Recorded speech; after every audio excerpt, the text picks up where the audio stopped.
Ҳамада салом алейкум дӯстон, хуш омадем ба канали Эсем Шарипов. Бо шумо ҳастам муаллифи канал Муҳаммад Шарипов. Номат ҳалангая. Баъзеҳо мепурсанд ки тоҷикӣ гапзан нюсш чие? И ягон нос пост нестай бардоро. Нюс новости мешавад, яъне ки хабар. Ва чӣ гунае ки фаҳмиден? Барномаи имрӯза рубрикаи Эсем Ньюс. шумо метавонед ки дар ширкати шифофармо рафта фитобочка, ҳиҷома, массаж бепул кунед, агар ки аз номи канали Эсем Шарипов муроҷиат кунед. Ва ҳамчунин доранд дороҳои гиёҳӣ марҳамат. И бародарои азиз, почка айс намед чудаи асри 21 ҳисоб мехӯрад. Санги гурдара бе ягон дард мерезона. Хун, рек, намак, чизе ки набошад дар гурда, ҳамаша бе ягон дард мерезона. Филтратсияи гурдара назм мекуна, хунукиша мегира, гардиши хуна соз мекуна ва як бисёр фоидаҳои дигар дорад ки вақти хӯрден ба мефаҳмем ки барои чи ин чудаи асри 21 буда. Ҳамчунин ин бо хондани оятҳои Қуръони Карим тайёр шудааст. Ба ҳатто шумо худтон метавонед ки дар ҳамин танаш бухонед. Занг бизанен, бизалайт. аз ҳамада кори беҳтарине ки мада хеле ҳам форид ва ира ма респект мегум. Навишта мешавад ки узбека ба ҷанг даъват кардан ва барои ин кор ӯ аз шаҳрвандии Русия даст кашид. Тамошо мекунед видеоро, баъдан ма як чанд сухан мекунам дар ин бора. Мехостум ба шумо пешниҳод кунам хизмат дар қувваҳои ҳарбӣ. Хотел предложить вам службу в вооруженных силах Российской Федерации, так как при поступлении на военную службу по контракту есть ускоренное получение гражданства. Товарищ младший лейтенант, мне ничего не надо. Имега ягон чи дар кор нестай. Ба хотири оне ки контрактӣ иштирок кунӣ дар ҷанг, ҳаст имконияте ки зудтар шаҳрвандиро ба даст биёрӣ. Таҷа як сухан мегӯяд ки заберите это гражданство. Да заберите это гражданство, все. Яъне ки бигирен шаҳрвандиро. Каме дар ҳамиҷа мушкиле ки шаҳрвандиро бигирен, шахсе мегӯяд ки аллакай шаҳрвандӣ дошта боша. Лекин баъдан аз ӯ тараф гуфтаистае ки чора дида мешавад нисбати шумо барои депортатсия. Муддати 5 сол омада наметонен. Баъдан бо инаи прапорщик мехиза мегӯяд ки агар ки ту дар қувваҳои мусаллаҳ иштирок кунӣ, ҳаст имконияти шаҳрвандӣ зудтар гирифтан. яъне ки барои чӣ хотир шаҳрвандӣ зудтар гирифтан дар асосе ки дошта боша, ман хиёл мекунам ки дар процесс ҳай ва дар лаҳзаи охириш омадагие ки бояд шаҳрвандиро бигира, ки дар ҳамин момент ба ҷанг даъват карданиян ки ин мегӯяд ки бигире намаша. Чун ин кора дар иҷа мо аниқтараш ва ҳамчун ба монанди инаи кунлисо Муҳаммаҷону Лангулӣ мебурам мегӯяд ки бояд ки хизмат кунанд, бояд ки бираванд ҷанг бираванд, дар Россия ки зиндагӣ мекунанд ё ки шаҳрвандии Россияро доранд дигараш. Дар Россия беғарз аз муҳоҷирое ки шаҳрвандии Россияро доранд, бо ҳастай шаҳрвандои каринои ҳамун кишвар. Чӣ ба маҳз ҳамун шаҳрвандои бояд ҷанг бираванд ки нав шаҳрвандӣ қабул кардастанд. Чӣ ба бояд ҳамун шаҳрвандои ҷанг бираванд ки нав дар роҳи қабул кардани шаҳрвандиянд. Аллакай уҷа повисткашон метаванд. Ахиди русоне. Чӣ ба ино? Ва ин бародарда ма гуфтаним респект. Ва ягон каса тавсия наметим дар ҷанг рафта иштирок кунад. Касе ба гапҳои ман розӣ боша, лайка фаромӯш намекунед ва як хабари муҳим барои муҳоҷиро. ҳуҷҷатҳои муҳоҷиратиро аз нав кардан дар кор. Фикри дароз накунед, роҳш ҳаст. Пешниҳод мекунам гузаштани сарҳад Москав Қазоқистон бо мошинҳои замонавӣ Kia Carnival. Ронандаи бо таҷриба бехатари шумо дар роҳ ва гузаштани шуморо дар сарҳад кафолат медиҳад. Аз салони кушоди Kia Carnival сабаби бароҳат рафта омадани шумо мешавад. Гузаштани сарҳад бо ин ширкат тез ва осон мешавад, чунки қонуну қоидаҳоеро медонанд ки сабаби мушкилии шумо нагардад. Кори муҳима ба фардо нагузоред. Шумо метавонед ки айни замон заброниват кунед вақти рафтантона ва дигар ташвиш нашин. Ба хости Аллоҳ сафар бо ҳамроҳи ин ширкат оромии шумо ва боварӣ бар рӯзи фардост. Дар интернет видеои шикоятӣ мепартоянд аз тарафи муҳоҷире ки падезда мерӯба. Шикоятшон дар оне астае ки гӯё ин муҳоҷир якчанд маротиба бо ҷорубуш бозӣ карда боша ва гузаштагиай ба дигар дом. Лекин гап дар бораи оне астае ки ин зан корҳои худша сурат мегирад ва дар экран мо мебинем ки мусорҳое ки дар уҷа дида мешид гирифтагиай ва ҳамаи кора бо сурат тасдиқ мекунам ва ҳатто дар охир дида мешавад ки ба дастош мегира якчанд мусори дигара. Савол дар иҷае ки шумо дар чӣ дар кора бояд билесанд? Россияро бадгӯӣ мекунанд. Ба худо маҷбуран ҳамин корро кардан дагане тамоман дар кор нестаем. Ин тарафаш маҷбурай дар иҷааш ҳозир бисёро мегӯянд ки ягон тоҷики дига дар кор кунанд, ягон одами дига дар ин дидем охи ба наздикии тоҷики хидмон бурда чикоршон кардан занора. дар ҷогай хобим зани мардака бурди гойдие. Хоҳара гов бар ин задагиан, гов бар ин. Чӣ провокатсия дорӣ? Ма қатиш гап занам. Бой додӣ ки муддати 20 сол бо ин корҳои ҷиноӣ қарор доранд. Умуман ҳар як занҳое ки дар федератсияи русия ҳастанд, кор фаъолият мекунанд. аксарияташ дар ҳолати бад қарор доранд. мутаассифона. розӣ бошед ба чунин гапҳо лайкамон ва давом метиҳем. чӣ гунае ки мо мегем лангулӣ қасам мехӯрад қасамҳои беасос ва чунин кор хуб нестай, чунин коро дар кор нестай ва тамошо мекунем. Ина ёдам ба фикрам ки ям лангулиро бисёр видеоашо тамошо мекунад, аз ҳамин хотир беасос қасам мехӯрад. Яъне мусофир иштагай дар таксӣ ва қасамҳои беҳад даҳшатнок мехӯрад ки бармегарда сума метия, лекин кидат мекунад. Хуб гӯш мекунем. С собой нету? Нет, брат, с собой же нет. Я быстро туда-обратно зайду, заберись. За меня банкомат надо, брат, клянусь Аллахом. Точно? Да, клянусь Аллахом, брат. Столько раз кидали. Не, Аллах, клянусь Аллахом, брат мой, клянусь. Ты чё, пидорас тут пиздит, брат? Здравствуйте. Как дела? Акала ангули суруди мерава бхон.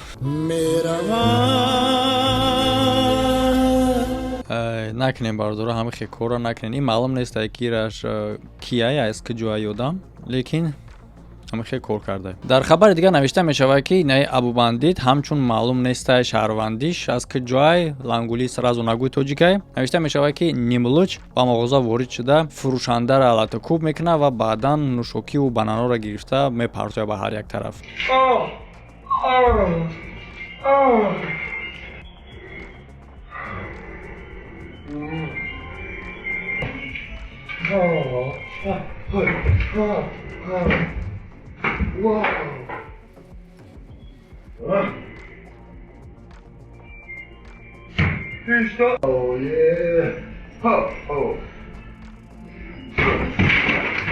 Короче, да ҳамҷа як чи нарасид. Медонед чӣ? Биё майра монтаж кунам як бор. Ихе тамошо кунем. 1, 2, 3 рафтем.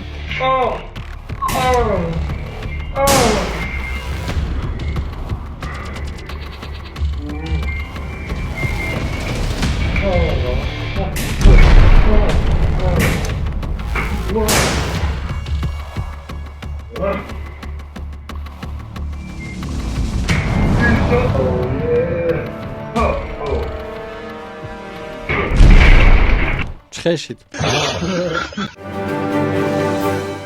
Медведев чӣ мега? Экс-президенти России Неки Пешина с поступлением в школу детей мигрантов, не знающих русского языка, нужно заканчивать. Заканчивать? Ба ғарз аз ин мега муҳоҷирои бекасб танҳо дар муддати корӣ ба Федератсияи Русия биёянд. Яъне ки ҳамон вақте ки кор мекунанд дар Русия бошанд, одамое ки бекора дар Русия бояд ки қарор надошта бошанд мега. Ба гуфтии короче агар роста кор накардаиста бошӣ бояд дар Россия набестӣ. Русҳо мега монда шудагиянд аз рафтори бади муҳоҷирора ва ҳамчунин бояд ки ҷорӣ карда шава профили рақамии муҳоҷиро, яъне ки ба тарзи онлайнӣ бояд назорат карда шаванд ва дар умум тамоман қатъ кардан дар кора мега ворид шудани муҳоҷироеро ки хатар меоранд ба Россия. Албатта ки дар чунин гап ман розиам ки ҳар як кишваре ки маълум мекунад ки ягон одам бо ӯ кишвар хатар оварданӣ боша, вуруд шиданша маҳкам кунад.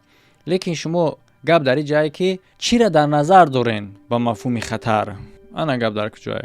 Шаурма фурӯхтана?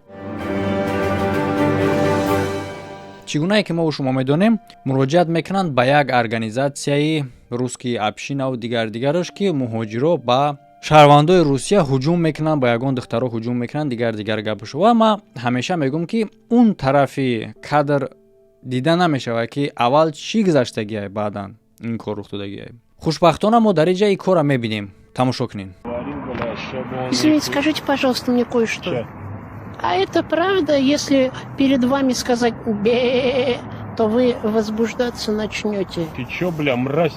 Охуе... Одам танҳо ба телефон суҳбат кардаистай, леки пеш омада барои чӣ хотир инаи хеле рафтора, инаи хеле гуфтора пасзанӣ аз тарафи шаҳрвандои худи Россия ҳисоб намекунану, оне ки дар ҷавоб и гуфт ки ту чӣ кардаисти гуфта тарафаш дашном кард, ира дашном ҳисоб мекунанд, дар интернет партофта зидди и гап мезананд. Мухолифи Россиян ва Россияро бадгӯӣ мекунанд. Дар куҷое магар справедливост? Дар куҷое ҳақ? Бале бародаро, бисёриҳотон менависен дар чунин новостиҳо ки ҳаминҳоро ба забони русӣ мегуфтӣ. Ман ба забони русӣ мегум бародарҷон, гуфтагиам. Просто ҷою дигар ҷодай. И каналда нест. Депутати Госдума дар Чечня Адам Делимхан гуфт ки ҳаракат мекунад ки манъ кунад фармона дар бораи қатъ кардани либосҳои динӣ дар мактабҳо дар Владимирская област. Ва ҳамчунин дар суханронии худаш мегӯяд ки ҳазорон мусулмонҳо рафта дар СВО аз пушти шумо меҷанганд, а дар ин тараф боша шумо фашизми русӣ кардестин ва ваъда метиҳад ки ҳамаша бармегардона. Шумо ба гуфтаҳои ин шахс ба кадом андоза розиен? Якумаш ки ҳазорҳо мусулмонҳо рафта аз пушти ино ҷангидестанд, ин факт аст. Дуюмаш ки поймол кардани ҳуқуқи мусулмонҳо ин худаш фашизм аст. дар ҳоле ки Россия агар зидди фашизм ҷангидеста боша, пас дар дохили худаш зидди одамое ки тарафшон ҷангидестанд, ба фоидашон ҷангидестанд, бо фашизмӣ кардестанд. Логика шикаст ку дар инҷо. Касе ба гуфтаҳои розӣ боша, агар лайка бизанен, розӣ набоша, комментарияда бинависен чӣ ба. Чӣ гунае ки мо шумо аллакай медонем, ҳастай русская община ва аз Кавказ мебарянд, пешниҳод мекунанд ки чӣ ба ки кавказская община насозем, дар ҳоле ки русская община боша. Хубтараш биёем видеоро тамошо мекунем, баъд фикрҳои худмона менависем. Братва, всем салам алейкум, достойным. Есть идея собрать кавказскую общину, где будут дагестанцы, чеченцы, ингуши, все кавказцы.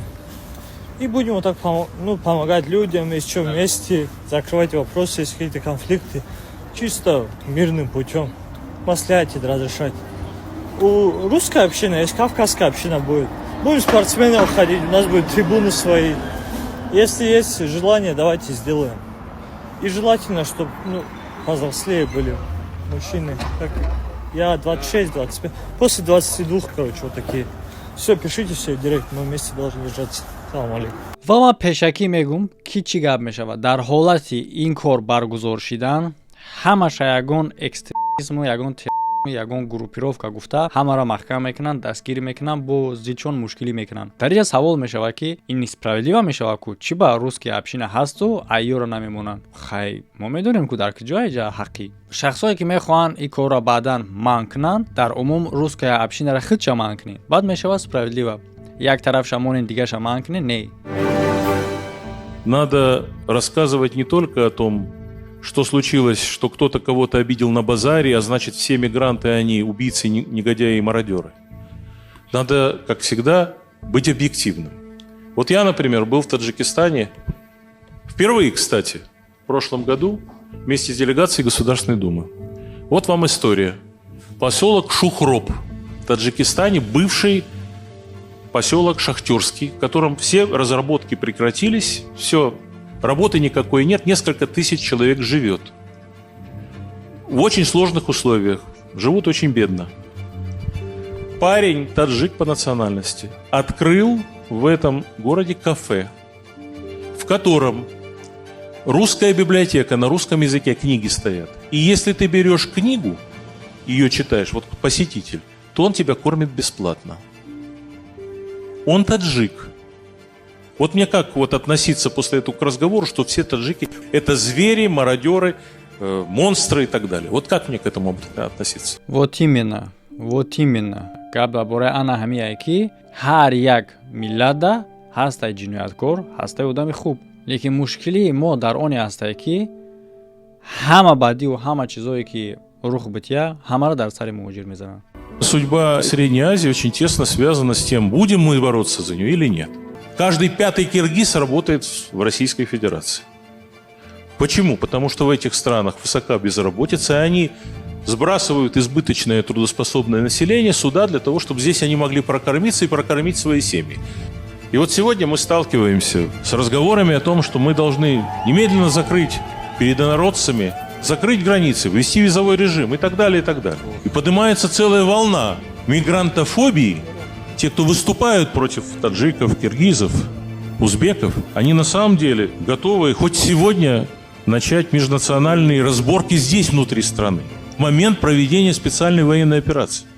При том, что от 85 до 90% наших предприятий в качестве главной своей проблемы говорят недостаток рабочих рук. Мужчины нужны на фронте. Мужчины нужны... 100% вақте ки гапора гап мезане ки бояд маҳкам кунам, бояд ки маҳдудият шава, аллакай беспорядка сар мешава. Ва худшонам таздиқ кардестиянд ки норасоӣ ба қувваи корӣ доранд. Лекин гап дар бораи оне ҳастае ки чӣ ба ин хеле мекунанд, чӣ ба ин хеле маҳдудиятҳо ва чизо. барои он хотире ки одамо ҳаракат кунанд шаҳрвандӣ бигиранд ё ин ки ҳаракат кунанд барое ки набураншон анде ҷанг бираванд, чӣ гунае ки дар хабари пешина нишон додем, гуфт ки агар ки бихоҳем мувофиқи контрактӣ мо коритра тезтар мекунем. ҳадаф ҳоло мисол қувваи корӣ як тараф мондагӣ, қувваи ҷангӣ як тараф. ҳаракат кардастанд ки аз муҳоҷиро на танҳо қувваи корӣ, балки қувваи ҷангӣ бигиранд. Анами қадар мушкилиҳо барои ана ҳамияй. Мужчины нужны на фронте. Мужчины нужны в военно-промышленном комплексе. Гражданские отрасли испытывают дефицит. Мы добавим к себе проблему, начиная разборки и запрещая, так сказать, трудовым мигрантам вообще у нас здесь появляться. В отсутствии рабочих рук. При том, что это сразу оттолкнет от нас эти все республики, куда уже поехали. И Блинкины, и Камероны, и другие, чтобы их соблазнять, отделиться от России. Мы не можем себе позволить сегодня множить конфликты. Мы должны достичь своих результатов там, где мы проявили волю, отринув все сомнения, включились в военные действия. Я выступаю за то, чтобы на самом деле было создано специализированное ведомство, которое бы занималось всеми сторонами миграционного потока, не только правоохранительной, как МВД. У нас теперь МВД за все отвечает с мигрантами. Смысл-то миграции в чем? Почему мы на нее вынуждены согласиться? Потому что мы видим свои недостатки в рабочей силе, и нам надо развивать страну и двигать вперед экономику. И вот все расходы на миграцию, обеспечение миграционного притока, все это содержится в разделе «Расходы. Борьба с преступностью». Послушайте, если вы так относитесь к этому, как вы корабль назовете, так он и поплывет. Если вы рассматриваете миграцию только в призме борьбы с преступностью, то вы будете рассматривать все связанное с миграцией как зло. А на самом деле миграция должна быть инструментом нашего развития, а не проблемой для нас. Поэтому нужно перестроить управление. Надо заниматься нелегальной миграцией, надо бороться с преступностью. Но если разобраться, сколько доля мигрантов у нас в обществе? 4% населения. Всех. В общем составе. Сколько доля преступности мигрантов в общем объеме преступности в России? 4%. Одно другому соответствует. Но если вы почитаете газеты, или посмотрите телевидение, или посмотрите какие-то особенно сайты в интернете, то там написано, что все у нас преступления, все изнасилования, все нападения, это все мигранты. дар бораи оне ки дар новости менависанд чӣ кор мекунанд, мо дар ин бора дар закрити телеграм канал гап мезанем, чӣ гуна пропагандаи телевизор, чӣ гуна дурӯғ кор мекунанд. Серия як барномаи зеҳнӣ мо дар оҷа пеш бурдастем. Хай касе дар телеграми закрити будагия медонам, мо ба наздикӣ мерасем ба ана ҳамин темае ки гуфтестаед дар ин масъалаш, чӣ гуна телевизор одама девона мекунад, чӣ гуна пропагандае, барои чӣ хотир телевизор тамошо кардан зарар дорад. Ва дар умум ҳамада тавсия метем бардоро закрити телеграм канал хеле ҳам канали хубае. именно барои одамое ки мехоҳанд тамрин битиянд уми худшона, шуури худшона, ақли худшона. Фикр рахтаихтона бардор дар комментария бинависен, оиди хабаро лайк мондана фаромӯш накунен ва дар болои экрани шумо видеоҳои нави охира тамошо карданашро фаромӯш накунен. Ҳамчунин хабар бигирен якум комментарияра ссилкаҳои лозимай ва касе ки агар бихоҳад блогер шудан, ман курси блогер дорам бардоро. از اول تا به درجه پروفسیونالی را ссылкаи курс ҳамчун дар комментария дар болои экрани шумо ба подсказка. Микружока ҷихин тамом. Ҳамада хайр то видеоҳои оянда.